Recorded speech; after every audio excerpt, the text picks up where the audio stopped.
Hello everyone. स्वागत है आप सभी का एक बार फिर से Vedika shorthand and typing classes में। आज मैं आप सभी लोगों के लिए Hindi shorthand dictation number 11 लेकर आई हूँ। और आप तो जल्दी से अपनी रजिस्टर कॉपी पेन पेंसिल सब रेडी कर लीजिए ताकि मैं स्टार्ट कर सकूँ। रेडी।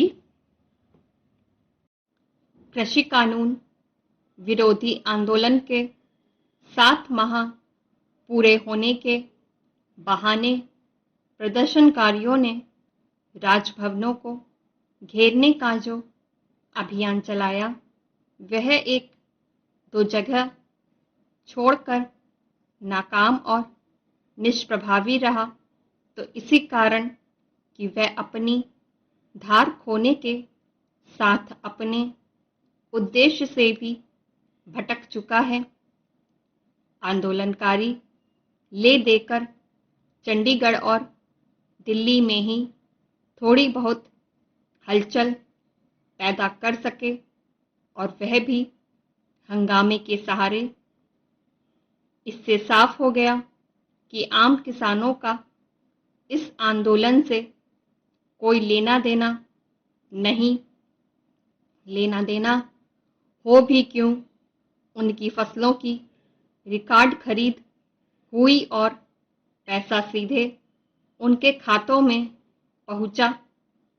इसके अलावा वे इससे भी परिचित हैं कि विभिन्न फसलों का न्यूनतम समर्थन मूल्य यानी एमएसपी लगातार बढ़ रहा है।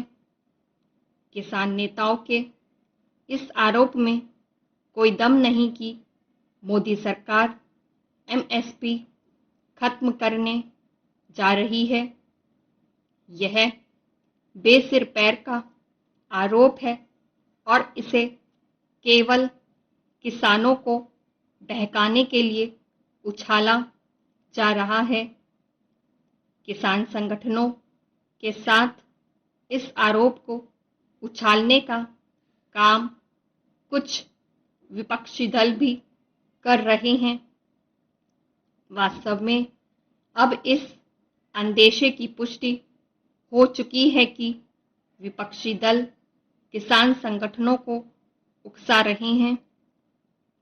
गत दिवस राहुल गांधी ने यह ट्वीट करके किसान संगठनों को राजनीतिक दलों की शह मिलने की आशंका पर मुहर ही लगाई कि हम सत्याग्रही अन्नदाता के साथ हैं। दुर्भाग्य से अपनी नाकामी से कुंठित किसान नेता भी यह छिपाने की कोशिश नहीं कर पा रहे कि उनका आंदोलन विरोधी दलों के हाथों का खिलौना बन चुका है।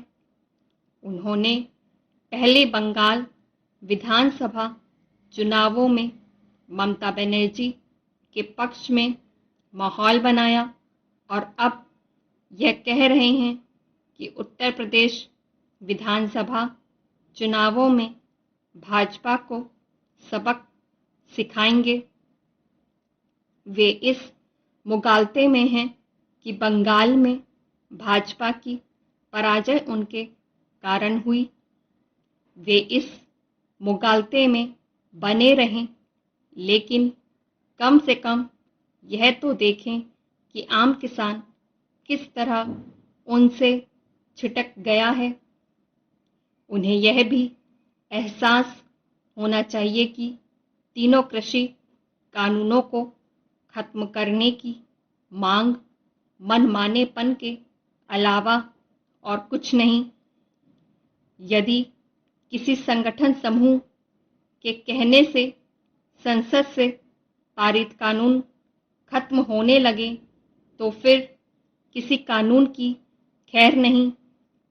हालांकि विपक्षी दल भी यह जानते हैं कि किसी सरकार के लिए इस तरह की मांग मानना संभव नहीं, लेकिन अपने संकीर्ण राजनीतिक स्वार्थों के फेर में वे किसान नेताओं को बरगलाने में लगे हुए हैं।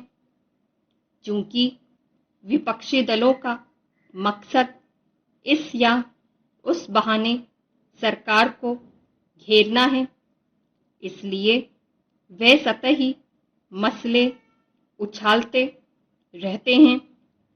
इससे यही पता चलता है कि उनके पास ऐसे मुद्दे नहीं जिन पर वे जनता को अपने साथ ले सकें।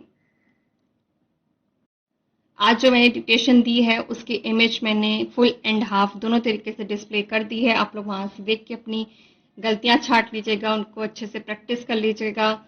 और जो मैं नेक्स्ट बोलूँगी नंबर 12, उसकी भी इमेज मैंने डिस्प्ले कर दी है, तो आप लोग उसकी भी अच्छे से प्रैक्टिस कर लीजिएगा। और अगर मेरा ये आज का वीडियो आप सभी लोगों को पसंद आया हो, समझ में आया हो, लिखते बना हो, तो इसके लिए प्लीज़ लाइक कीजिएगा, शेयर कीजिएगा, कमेंट कीजिएगा।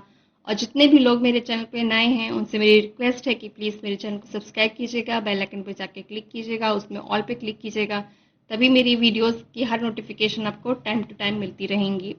अभी आज के लिए इतना ही, जल्दी मिलेंगे नेक्स्ट वीडियो में, तब तक के लिए bye bye, take care, thank you.